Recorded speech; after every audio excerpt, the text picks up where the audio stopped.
that are experienced in terms of the SRHR needs, aspirations of young people, and more particularly adolescent girls and young women. And I think I'll start from a global context in flagging a few issues. Please allow me. UNFPA reports that 12 million girls between the ages of 15 and 19 give birth every year in developing countries. 777 of those are under the age of 15. No, sorry, not even those, an additional 777. The Barometer Institute reports that a further 5.6 million of girls between the ages of 15 and 19 in developing countries have had abortions. 3.9 million of these have had unsafe abortions. And so when you look at that average, it's 70% of teenagers basically having unsafe abortions, which is 25% more than the global average. And so it's quite telling. And just like the other video where the individual was sharing with the complications with the unsafe abortion, they had to access the public health facilities. This costs developing countries 6.9 billion. So let's leave issues of bodily autonomy aside, let's leave issues of the right to make choice aside. If we want to be capitalist or speak to the capitalist government, it is very expensive to be providing services for incomplete terminations or unsafe abortion. And I think it's quite important also for us to recognize that it's not just unique to unsafe abortion. We heard a little bit earlier in one of the comments around the challenges with regards to deteriorated mental health and well-being. If the global state, or the global state reports 3% of mental health spending within the context of public health budgets, in Africa's context it's less than 1%. And so you can imagine when we're not able to track some of these issues, how do we actually keep government accountable? There was a comment around disaggregated data. It's really unfortunate that we have to now rely on all these other regional reports. Because now we have to sit and ask ourselves, if 1 in 10 girls miss out of school because of period poverty, is that 1 in 10 or does that mean that it's concentrated in the more remote areas of Chicago? We don't know. And so that's where the difficulty is when you recognize that there are significant gaps. When we found out after having done a study on unintended pregnancies in Morgan, we didn't understand why is it that some of these things are not ending up at a national level. And then we realized patriarchy is prevalent.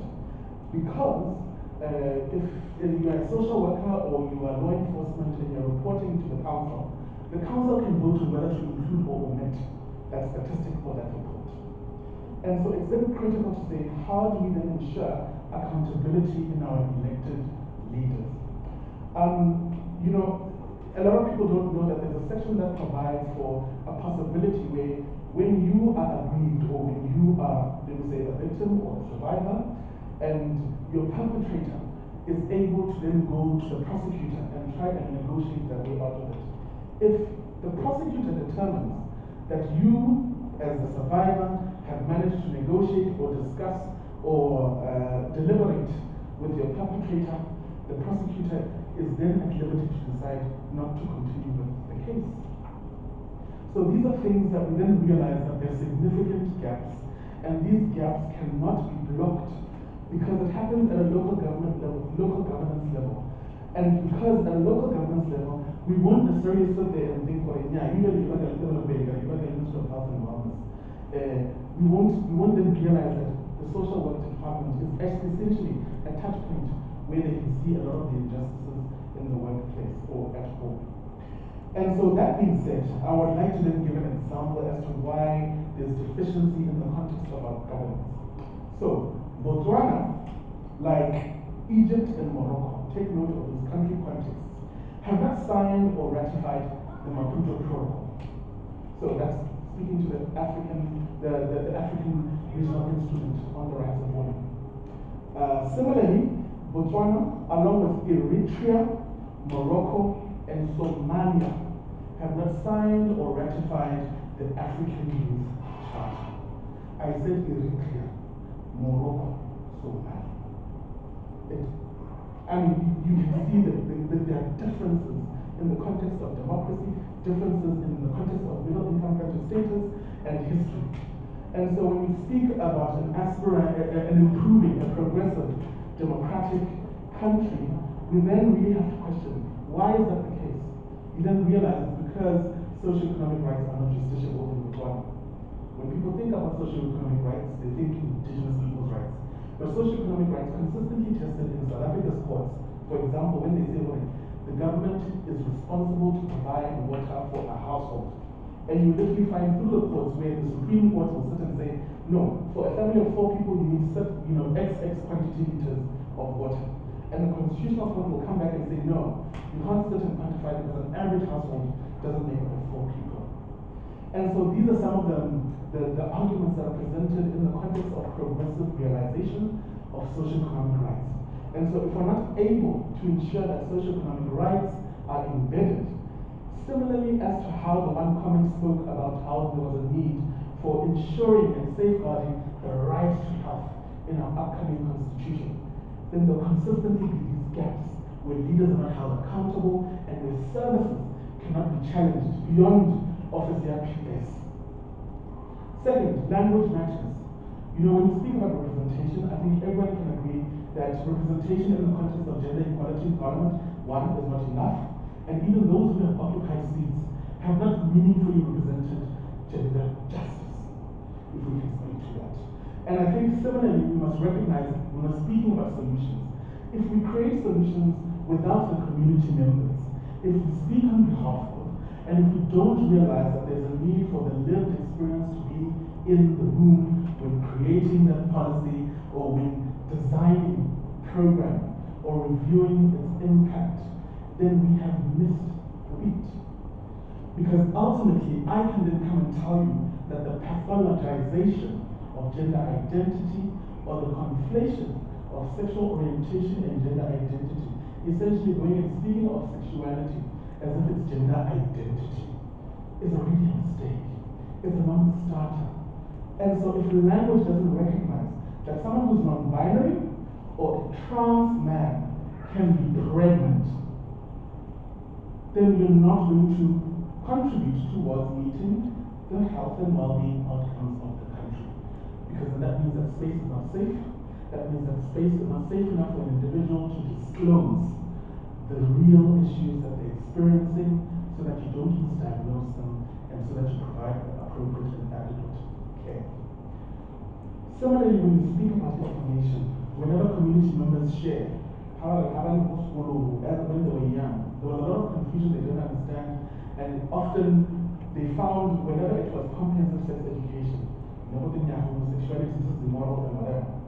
And so they found themselves in situations where they didn't understand. So firstly, they were not equipped with the right information for early initiation of sex because young people do have sex. And secondly, it was challenging for them to ask questions. So if you cannot ask questions, what are they? Who then do you turn to? And a lot of people turn to the internet. And the internet in many instances has got aspects of misinformation, disinformation, and you then find people who want gender affirmative health because they might be transitioning, having to take certain things that are not healthy, that have side effects, and that are not supported by a healthcare system. Essentially, that means the touch point when you get to a health facility, you're then already in a state that isn't necessarily possible to care for you. When we speak about feminist leadership, we're acknowledging that intersectionality is quite key. Kimberly Crenshaw coined the term intersectionality because she spoke about the intersection of different struggles. Recognizing that as a black woman, if you were in a four-way crossway, and while you're trying to cross from one end to the other side of that crossway, you could be hit by cars coming from either ends. The first being one of color, skin color, and the second being one of being a woman, whether gender parity or inequality. And the reality is, for young people, it's a myriad of experiences. There are class issues in terms of being in an underserved or under a rural or remote area. Firstly, knowing full well that there isn't universal health coverage. There's an issue of poverty. In the step that we did in Morgan, we found that parents were either working with I forgot, sorry, the other terms that I can't use. But yeah, so basically working menial, hard labor, intensive jobs. And often that meant leaving the child at home alone. And whenever a social worker came back for an assessment, she'd be surprised that she'd see another child, but doesn't remember the mother pregnant. And so, even when we speak about the context of language, or even when we speak about the context of realities, there are so many other social determinants that are a factor that we never consider because we take it at face value. Maybe rain, was it your fault, and where were the parents? But we don't realize the structural issues of having to be at work. Similarly now, in the context of vaccine inequity, where we know full well that the different age groups that have gone and accessed services outside the country, it is no different in the context of abortion. And you then realize the most neglected, most underserved, and worst far left off are adolescent girls and young women because they don't have the freedom or the option to cross the border. And so these are the critical issues that if we don't unpack and we don't speak from it from a gender lens, we don't speak about it from a feminist lens, then we're doing a disservice, not just to ourselves but also future generations. Someone spoke about the lack of data and speaking about how it's very difficult in the context of sharing these experiences because you don't know if it's systemic. But I think for me, one week is enough to recognize that you need to do more. Why must we wait for a system to show where, okay, this is the trend? So I think the urgency is ever more valid because we see the reports almost every second day. And so that is quite critical, at least from a feminist lens. Addressing inequities, we need to recognize the laws that we have were inherited from colonial era times. And so it's critical in the context of today to question why the government, after having released a statement to say that they will heed and respect the decisions of the court from 11 June 2019, where the High Court essentially decriminalized same-sex intercourse, and then decided to actually pick up that challenge in 6 days. Why is that the case? And you then realize within the context of politics, within the context of our realities in this region, criminalizing queer bodies and people and experiences is a convenient way to defer or distract from the pertinent shortcomings of government. Whenever it is an election cycle, you then hear anti-LGBT laws. Currently it's happening in Ghana, you hear the same thing in the anti-same-sex marriage laws in Nigeria, and it's often around election cycle time or when there is a political crisis. Because then people can rally around something either they don't understand, they fear because it's a threat to patriarchy, and confuses the order, the normative order. But when we speak about bodily autonomy and integrity, it doesn't just mean, well, now I have the right to make a decision to, in terms of who I love or if it's needing to terminate a pregnancy.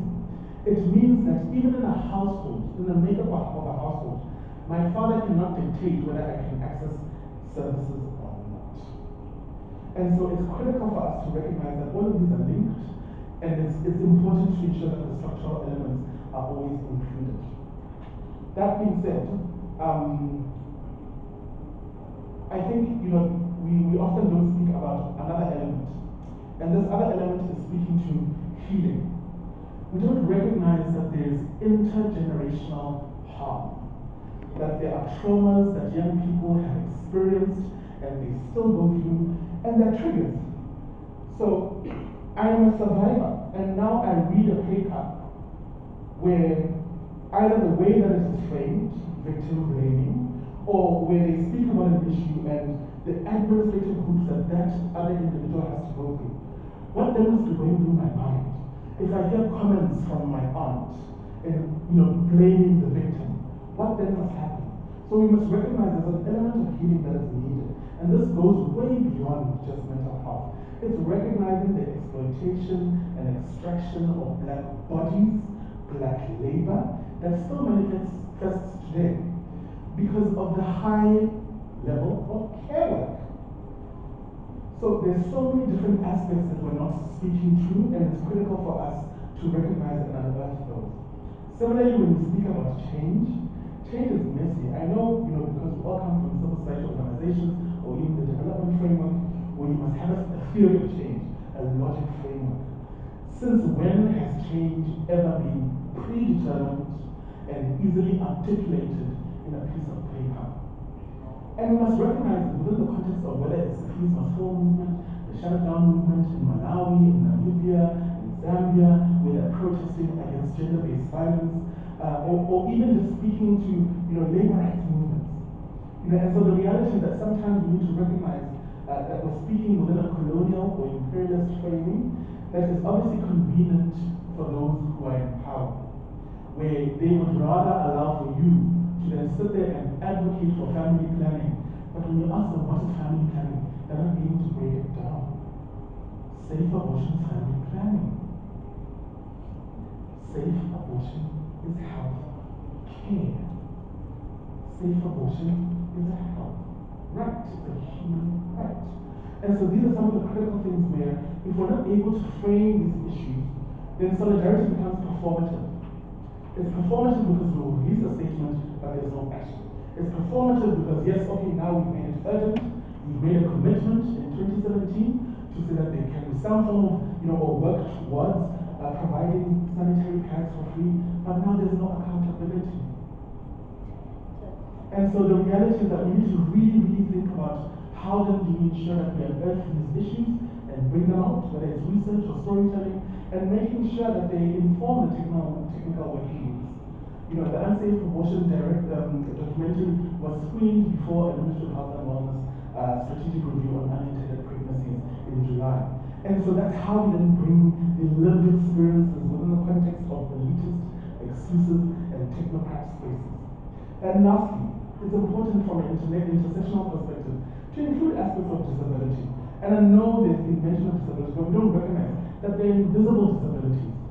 What does that mean for me as an individual that happens to be bipolar and I have to take different forms of treatment while still having to take, for instance, some form of an STI treatment? Or if I have to take ARVs. So it's very critical for us to recognize that there's so many underlying issues and that they're all linked, and it's important for us to recognize that. If some of you have seen that, we've got a petition that's going for the free provision of sanitary pads. And just to mention that, since International Women's Day, we have donated at least 1,416 menstrual cycles in the Northeast, 1,332 in Francistown, 1,956 in Mokani, 2,400 in Gaborone, and 600 in Gumari. This totals to 61,632 pads. And so, it doesn't make sense if we do the advocacy and the research if we don't give back. And so, how do you tangibly challenge yourself to make sure that at least within your own ambit, because only 30% of this was funded externally, and we didn't even disclose that. So it's very critical for us to really sit down and say, how do we vote to say? What does that look like in view of addressing these inequalities and injustices? Thank you very much. Thank you, Demi, for that informative